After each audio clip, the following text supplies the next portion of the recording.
Hello, my absolutely beautiful Leo friends, and welcome to your horoscope for April of 2022, where Leo, this month, not only do we have Pluto stepping officially into retrograde, we've got the Jupiter-Neptune conjunction and a solar eclipse in the energy of Taurus, so some nice fresh beginnings up and on the table for you. Plus, I just feel like Taurus season can be really delicious for you, Leos, because it takes all of the energy to the top of the chart. I mean, it's at the top of your chart. So Leo, in what you're doing in your career, what you're doing in your reputation, if you'd like to start something fresh or new or different there, or like give it a bump, this is definitely your season. So we're going to walk through and talk through all of this good stuff. There's also a ton going on in the astrological community. Of course, we've got all the good stuff happening here on the channel, but also OPA has got the virtual and in-person conference going on. ESAR's coming up as we get to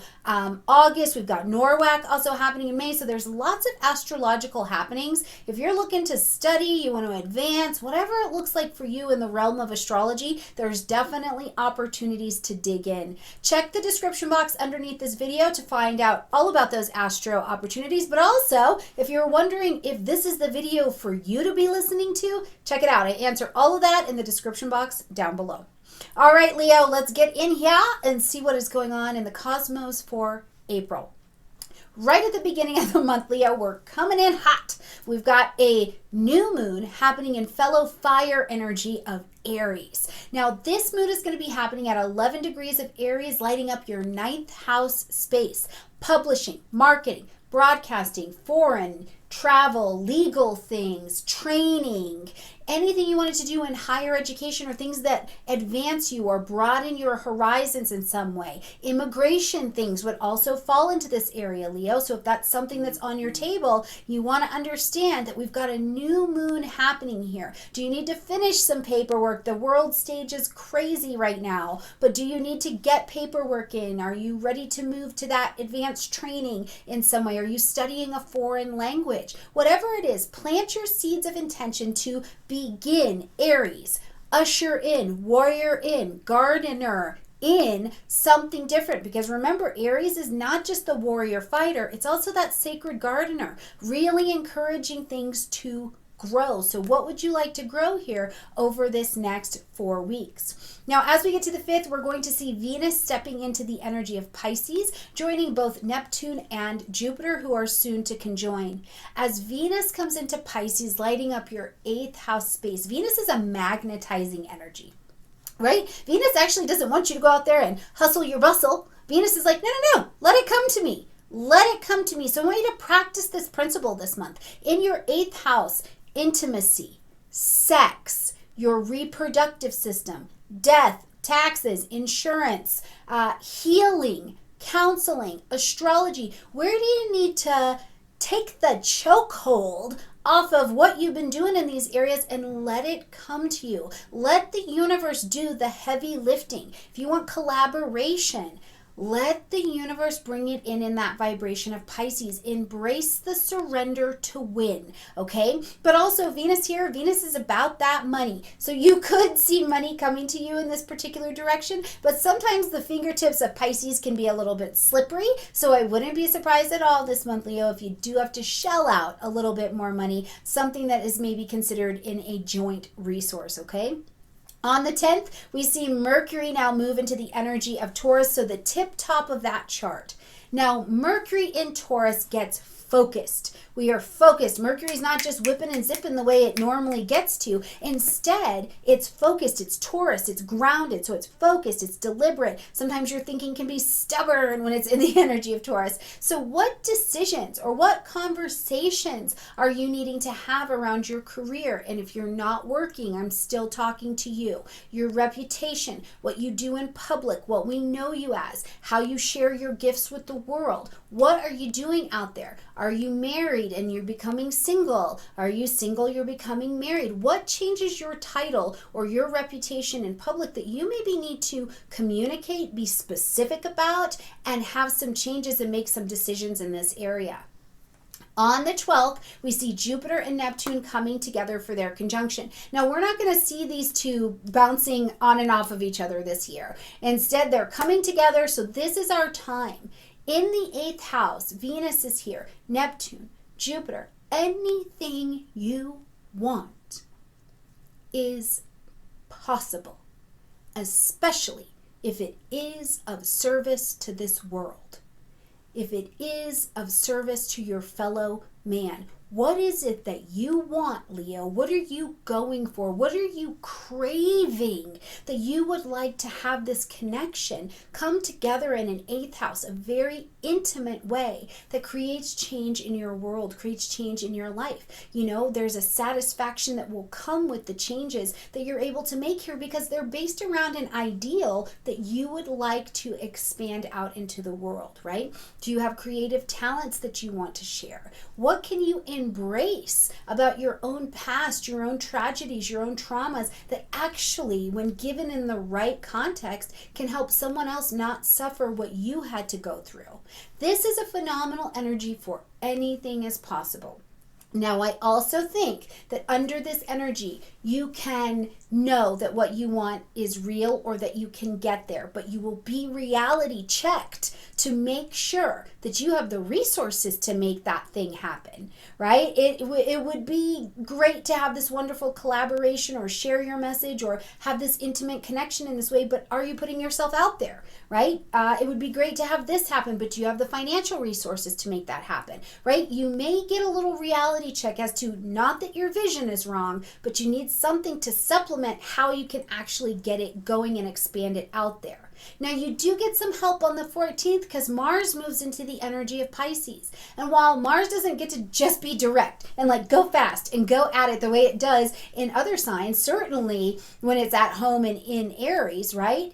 Mars in Pisces, though, to support this 8th house vision, asks you to get together, encourages you, gives you a desire to find a strategy where maybe it's the creative third option that you hadn't thought of yet that gets this vision out and going, brings solution to your table, right? Mars will have the desire to bring things to culmination, bring things that have been in an intangible form to something tangible down the road. Remember, before a chair was a chair, it was just Pisces. It was just an idea. It was just a vision. Now we got all these damn chairs everywhere, right? So what is it that you're visioning that you maybe need some strategy of resource to actually get it out there? Now, other things about Mars in the 8th house in general.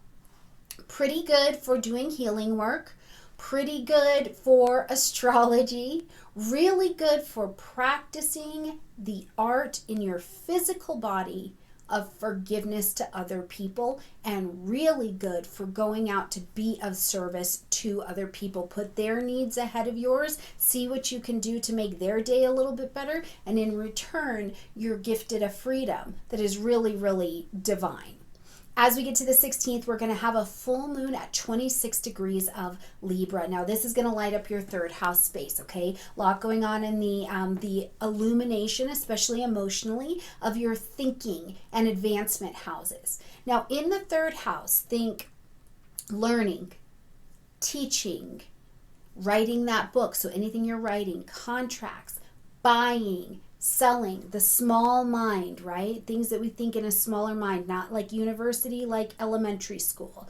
Siblings, cars, short distance travel. They all live in this 3rd house energy, networking, right? You need some networking in your life. Now, Leo, I think this is pretty profound to have a Libra moon happening here, because what you may be asked to do to end, acknowledge, or adjust when it comes to your 3rd house energy is looking at the needs of other people. Where has there been too much of you on this side, right? Because you got the sun over there in the energy of Aries where you're like, I'm going this way. Listen, I'm advancing. I'm going over here. And instead, you're being asked to come down to basics, get into the nitty gritties, and see to the needs of other people. See if this dynamic of the me and the we that you've got going, especially in your thinking, is out of balance, right? You'll get an opportunity to look at that. Now, remember to also watch your lunation videos for the month. I'll stamp them at the end of this video, okay?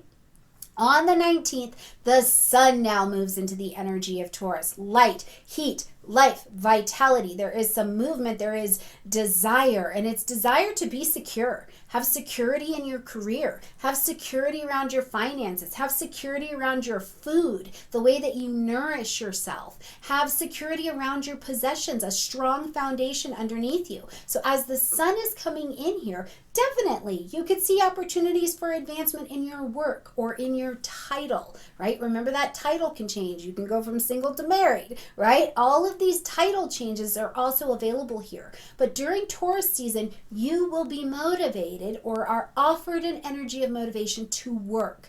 Get it done. Create solid foundation for yourself. Create security. Create that passive income. Create a value and a self-worth for yourself that you can stand in that public stage and just really own. It really can bring some nice partnership to your table as well.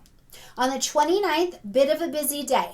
First, we've got Pluto stepping into its retrograde at 28 degrees of Capricorn. So it's right here at the end of that Capricorn energy. What you're seeing is not new. You have been looking at it. You have been working on it. But now there are these like last moments of this retrograde to see where you can really surrender this area. Make sure you have done a lot of work and a lot of change. And since 2008, this area has been getting transformed. And now you get to do just these last little moments of cleanup. Okay. Now this has been happening in your 6th house. Okay. Daily routines, health and wellness, projects, freelance work, being actually a caretaker of service to other people. For some of you, it will hit the space of animals, right? Maybe are veterinarians, or are you a rescue? Are you a rescue in some way, shape, or form, right? These things about your daily routines and how you do and take care of you have really been transformed. Now, Pluto's been in pre-retrograde shadow since January, takes the retrograde here in April, out of retrograde in October, out of post-retrograde shadow in January. And we'll continue to explore all of that. But what you're offered in this time between April and October is the opportunity to look into your own life deeply, subconsciously. What are you still having a power struggle with in your daily routine? Is it your weight? Is it your fitness routine? Is it, we've been on pause with some energy for a long time. Does your daily routine feel stagnant? Are there ideas from your past about what your life, your health, your work needs to look like for you to be successful? These are questions that you get to go back over and just see where is the power struggle and get ready to surrender it during the retrograde. You also get to look back and say, what actions, ideas, and attitudes am I bringing into my life that are actually destroying me instead of lifting me to Phoenix status? And that's what the Pluto retrograde gets to get into. It's the deep stuff. It's not the I eat better, I feel better. It's the why did I eat that crap in the first place? Those are the questions, the root questions that you get to look at during this retrograde. Now, also on the same day, we see Mercury coming home into the energy of Gemini, lighting up your 11th house space. So socially, you can start thinking about a lot more things. Like your mind gets busy. You want to learn things. Is there something going on social media? Or you want to take a class online? Are you coming to the OPA digital conference? You could be doing that, right? Whatever it is, are you grouping up? This could also be thinking about your long-range plans, goals, and designs for yourself in that 11th house. So expect to get a little bit busy, but also focus in because Mercury will take its retrograde in Gemini as well. So what you're thinking about, what's coming up, maybe what you're making some moves on, you'll get to see it in the retrograde as well. So don't worry about perfecting this thing. There's a review coming up, okay? On the 30th, as we're closing out this month, we've got a solar eclipse at 10 degrees of Taurus. So note that on your chart. Now, the solar eclipse is still a new moon. So we're going to plant our seeds of intention to freshen up this area, whether it's to actually begin something new, give something a new course or a new breath of fresh air in this area. Now remember, you kind of got a setup for this energy already in November of 2021 when we had some Taurus lunation energy. Now the nodes have switched spot. Now we're back to a solar eclipse. So over this next 6 months, In your career zone, Leo, what do you want to start? Where do you want to be? What do you want to work on? Where do you want to move to the next level? Is there a career that you're thinking, yeah, Stormie, I'm just about ready to want to leave this? Do you have the finances, the security, and the things that you need to leave that, right? It's all about getting into the depths of your security. It's all about giving this delicious, fresh start to this Taurus area and learning how to make sure that the foundation underneath you is really, really solid. Now, if you're older, you can also look back at the cycle where we've seen these areas be stimulated. What was happening for you in 2014? What was happening to you in the Taurus areas about 2003, 2004? Because this will have a little bit of semblance. And I share that with you also so that you can connect your own pattern. We just live our patterns. What has your pattern of success and growth been in these Taurus areas as you just continue to live and grow and apply your wisdom, okay? All right, my absolutely beautiful friends, if you don't have a chart or you don't know how to find something in your chart, I've got that in the description box down below as well to help you do and achieve all that. So you can look at that very specifically against your personal natal chart, solar return, or whatever it is that you're working with, okay? I love you a ton. Watch your lunar videos. They'll be popping up around here somewhere. Click that and check out your lunar videos so you're in the know with what's going on with the moon in April as well. All right, my beautiful Leo friends, I love you and I'll see you next time. Bye.